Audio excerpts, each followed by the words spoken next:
Welcome to Doctors at Work. My name's Matt Daniel, and this podcast is about doctors' careers.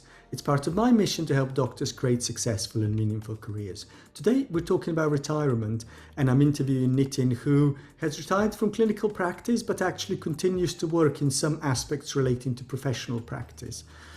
He tells me that there's a challenge in retirement because you go from being a consultant to, as he puts it, nothing. And he stresses the importance that other people play, both peri-retirement and in life after retirement.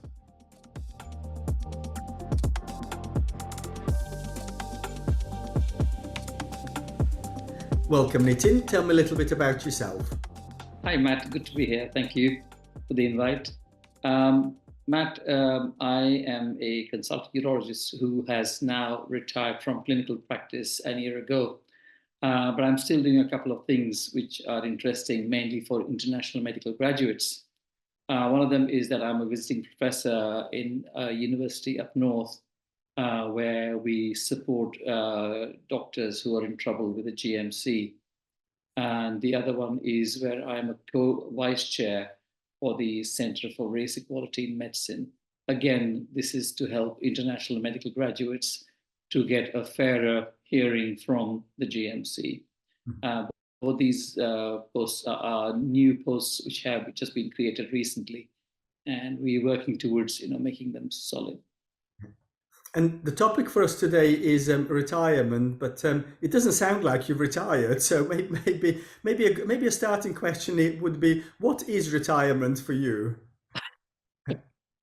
That's a very good question, Matt. Retirement for every individual is a very personal thing, really. I remember clearly the day I actually finished my job in the NHS. There was an initial sense of elation, saying, "Oh, I have escaped intact from the trials and tribulations of the health service." And that's a really good feeling. And I did write up a few reflections on that. One of which was saying, "Thank you, I'm out of here and I'm still alive and kicking." And to be honest, I left at 60, but what I've heard recently is that only 8% of people in the world make it beyond 65. And I'll be 65 later this year. And I'm just thinking that I'm just very lucky to be alive. Mm-hmm. So, and reasonably fit and well. So if we can be active, alert, and be alive at this age and stage, I think that is good enough, really. Mm-hmm. So I think that's the first thing about retirement. But after a few days, after a month or so, the stark emptiness kicks in, because suddenly one day you were, Mr. God or next to God as a consultant, and people treated you with so much respect and deference. And the next day you are just nothing, absolutely nothing. So it's a huge void that you suddenly fall into. And however much you prepare for it, I don't think you can actually know what to expect until you actually go through it yourself. And I say this because I've talked to other consultants who are about 20 years senior to me, and they have expressed the same feeling. That Nitin, one day I was a senior consultant, everybody bowing and scraping towards me, and the next day you walk out and you're a complete nobody. So I think that's a difficult thing to handle, and which is where mental health comes in. And I think mental health is something that we should be aware of and be respectful about it. And if we see people suffering, we must be good towards them. Yes. The other thing is a personal perception of other people, that once you're retired, you are on the rubbish heap. And that is not quite true, as I've just said to you that I do a few other things. So retirement, in a line, I would say, is having the opportunity to live life at your own terms. So you don't need to bow or scrape to anybody. You have enough money to make it for the rest of your life. Mm-hmm. And you don't need to depend on anybody. Mm-hmm. which, you know, in the NHS as a consultant, we do get pushed around, which does lead to some form of burnout, I think. And looking back, I realized that I had burnt out to an extent, and I'm a much in a much better place now than I was when I retired, because you suddenly realize that there's more to the world than your workplace.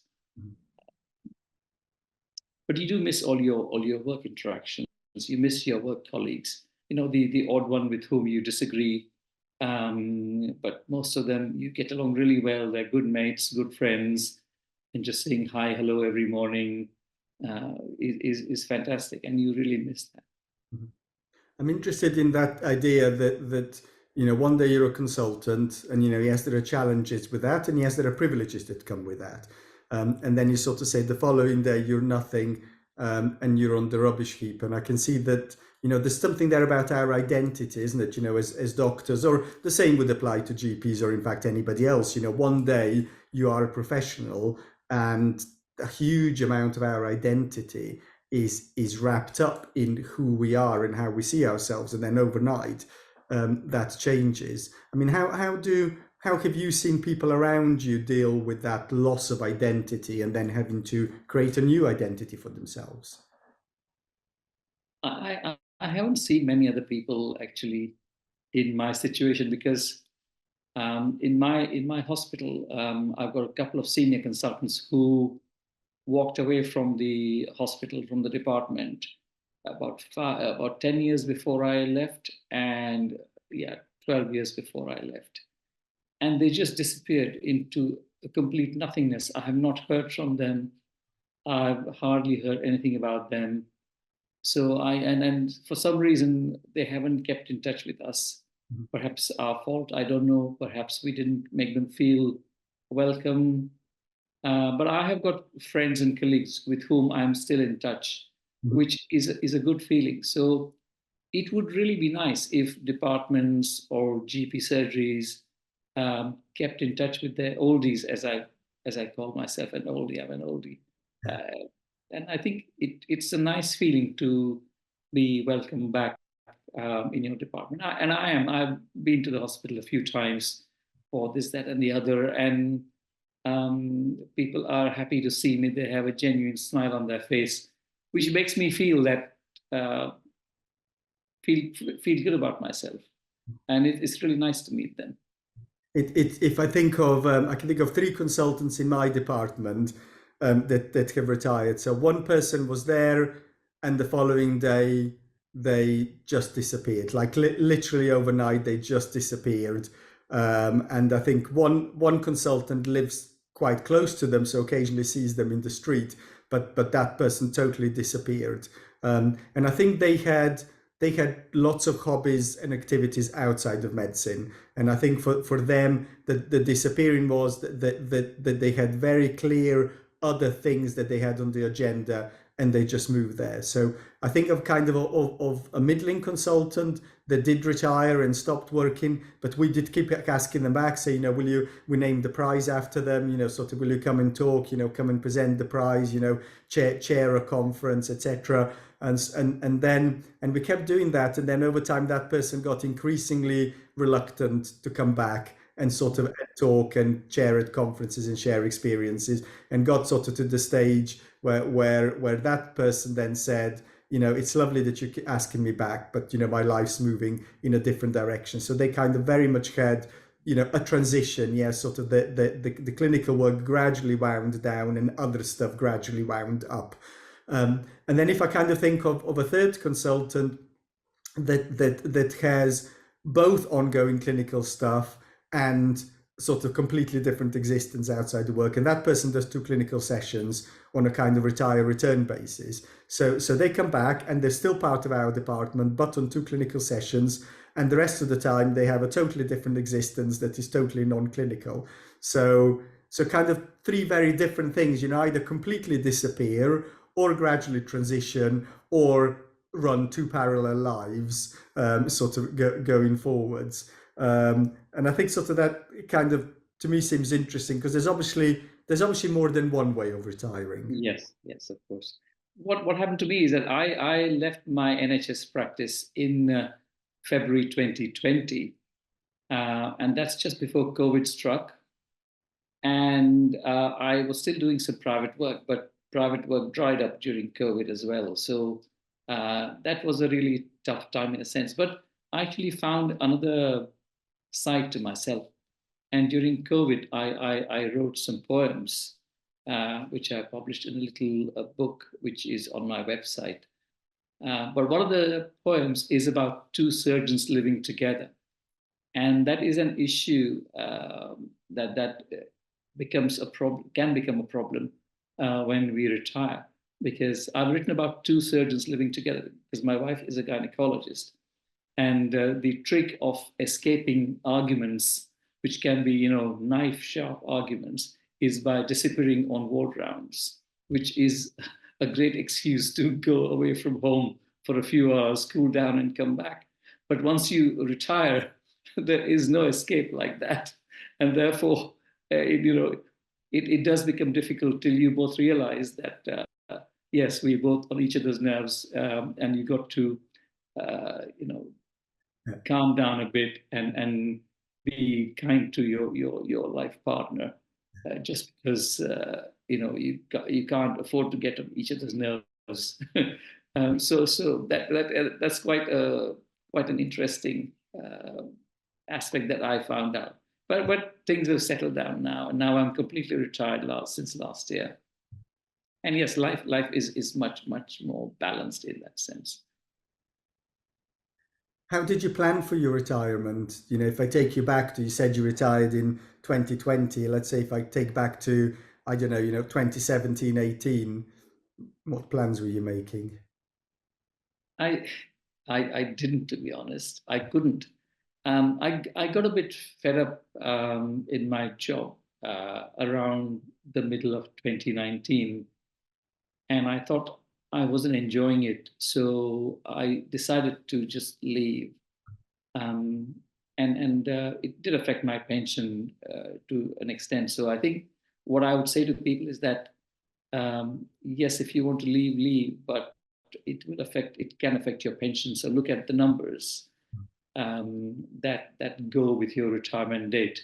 And I didn't really look at it properly, or I actually wasn't bothered. I couldn't be bothered. I said, I'll make do with what I get. I won't fly business class. I'll fly economy or whatever, and live a simpler life. But life has been good. So I didn't actually plan for my retirement as such. But funny enough, it is after my retirement from the NHS that I did a very good project, which I have mentioned in one of the earlier podcasts, the SAS and BOWS project, which is a project to support SAS and LE doctors in their quest for the portfolio pathway and the CSER. So I actually was given a life limb by the president of the British Association of Urological Surgeons by allowing me to run with this project, which took up my time. I really enjoyed it. And in doing that, I could actually help my colleagues towards something good for themselves. So it was very, very fulfilling. The best time, I think, was for me professionally, was just after retirement, funny enough.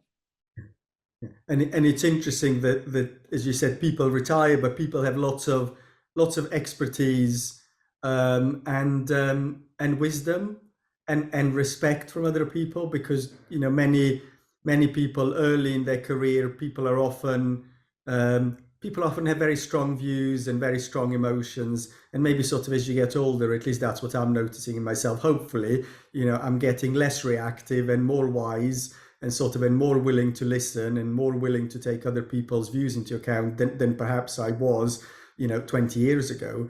And I think what you've outlined is a real good use of people that are peri-retirement, that have that expertise and that seniority and that ability to bring people together and create consensus and to command respect, so that other people engage with whatever project you might be leading. You're right. You're right.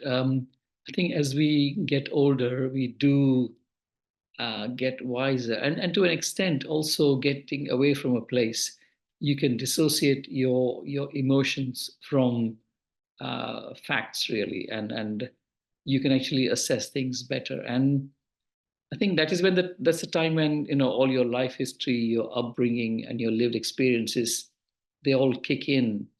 And in a sense, it this is not about religion, because I'm really a non-practicing Hindu as such, but I see myself in the third stage of life. The first stage being education, the second being your fulfilling your duties towards society, and the third is about giving back.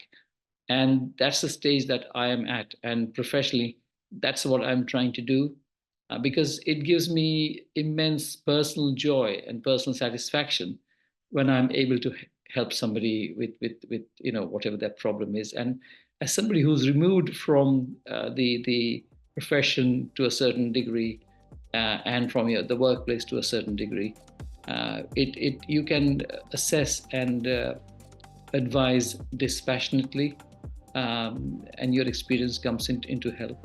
So that's how I see myself. The fourth stage is where you become an ascetic and walk away to the Himalayas, but that won't happen here. I'll probably go into a nursing home here or a retirement home.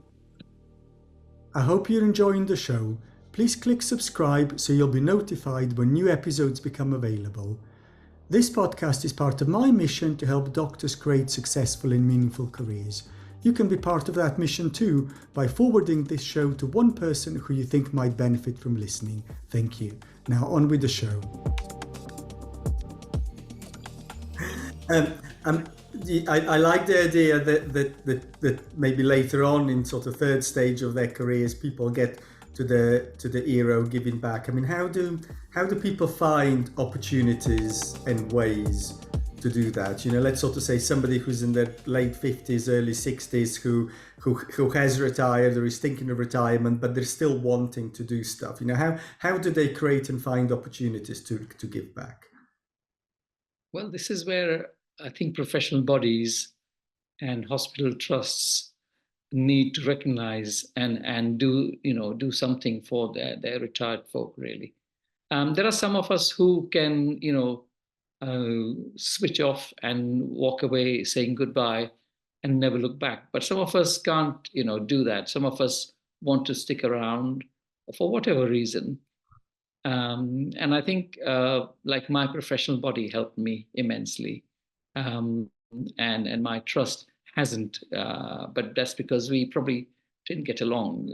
But my department is still in touch with me. Colleagues are, and I'm friends with them, and we have good camaraderie amongst ourselves when we meet up. Uh, but yes, I think hospital trusts, GP practices perhaps also could do that if people want to. And I think they do, but I think it's a very individual relationship between bodies, trusts, and doctors as such. I'm thinking that what really the key messages that I would have is that family and friends are important. Family is what saves you, really, because you are likely to have children or grandchildren, though not everybody has that these days. People are different. But that is what has helped me to a degree.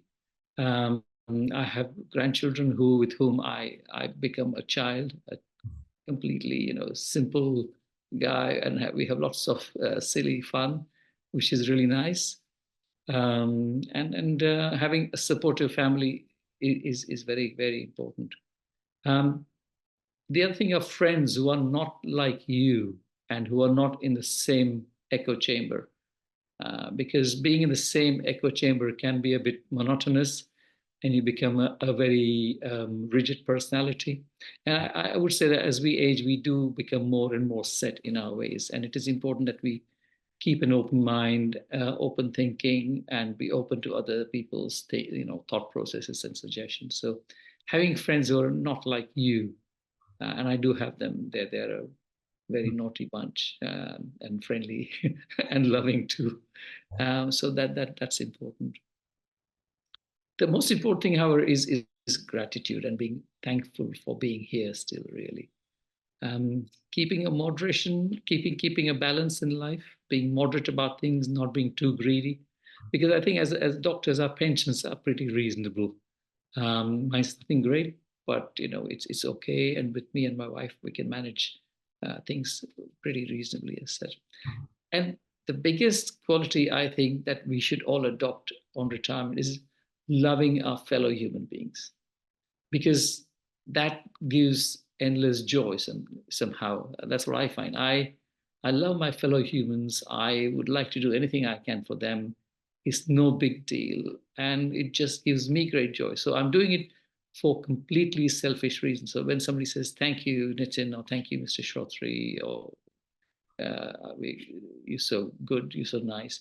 No, I'm doing it completely for myself, really. So there's a completely selfish aspect to that. Like, I thought I was the only person who thought like that, but there's two of us. So, Good, good, good, and good. It's a good start. yeah, I like that you mentioned people now, and you talked about how important people were earlier. So, what role do other people play when you're planning your retirement?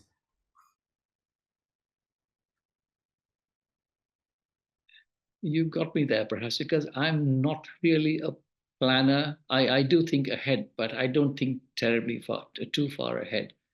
But like I said, the people that matter are your family, your friends, your colleagues with whom you will no longer be there. And I do use a lot of social media to keep in touch. So I'm very active on Twitter or X. I'm pretty active on WhatsApp. I'm quite reasonably active on Facebook, and that's a great way of keeping in touch with people with like-minded, with friends and family. Even my 93-year-old mother is on all these, so she's very much on social media. So I have a thing or two to learn from her. So maybe if I kind of go back to the idea of planning or not planning, because you said that you reached a point and sort of you just made a decision. So I'm wondering, how much planning is needed? Is planning good? Is planning bad? How much planning should one do? Or do you just sort of say that's it and I'll see what happens? Again, it's a very personal thing.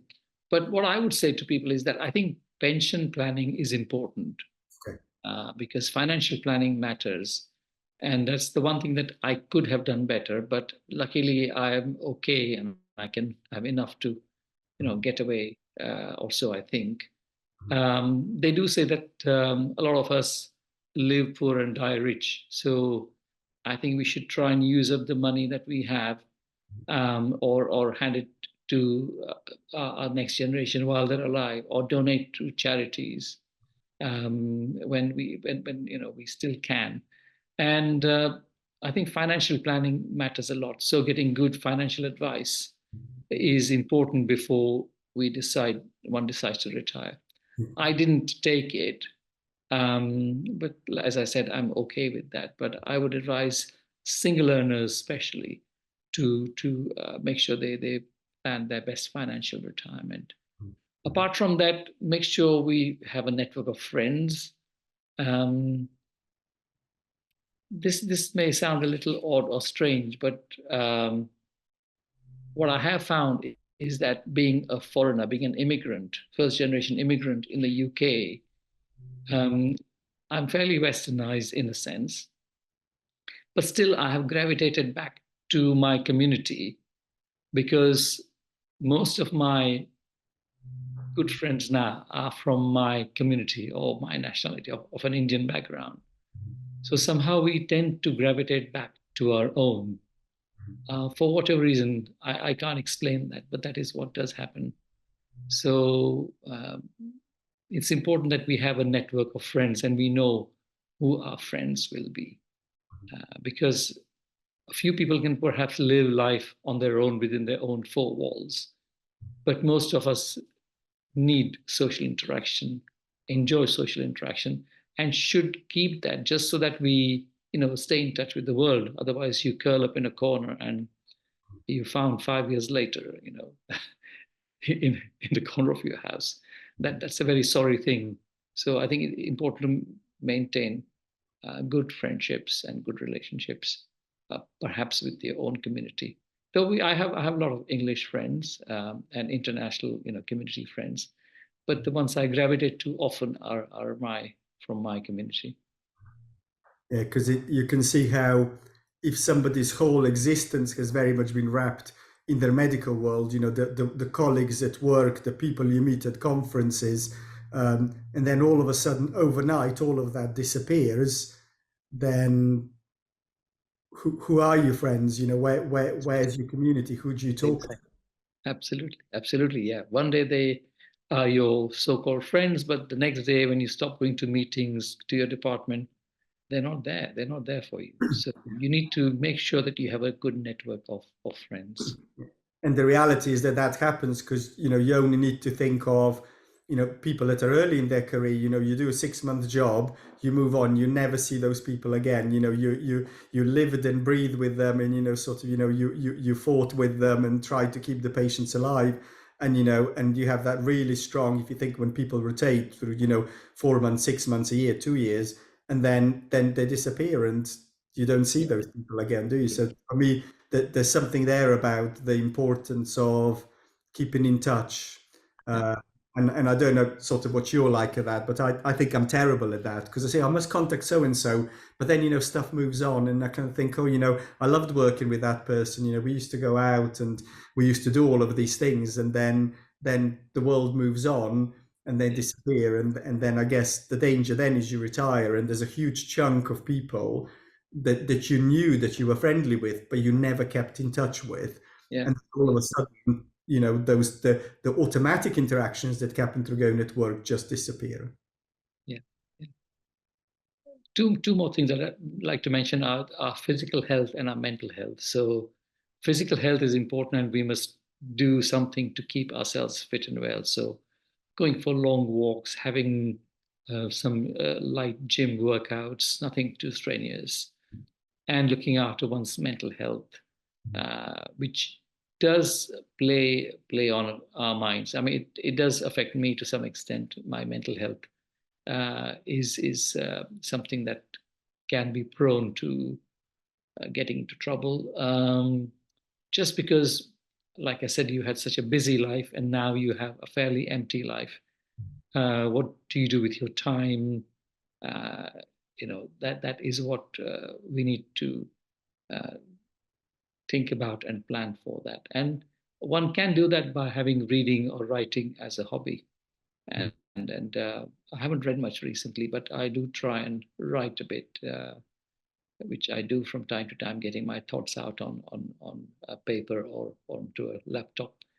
And it does help. It is quite cathartic Mhm. and therapeutic, I would say. Mhm. Maybe if I could bring us to a close and ask you to summarize, what would be your top tips for doctors at work?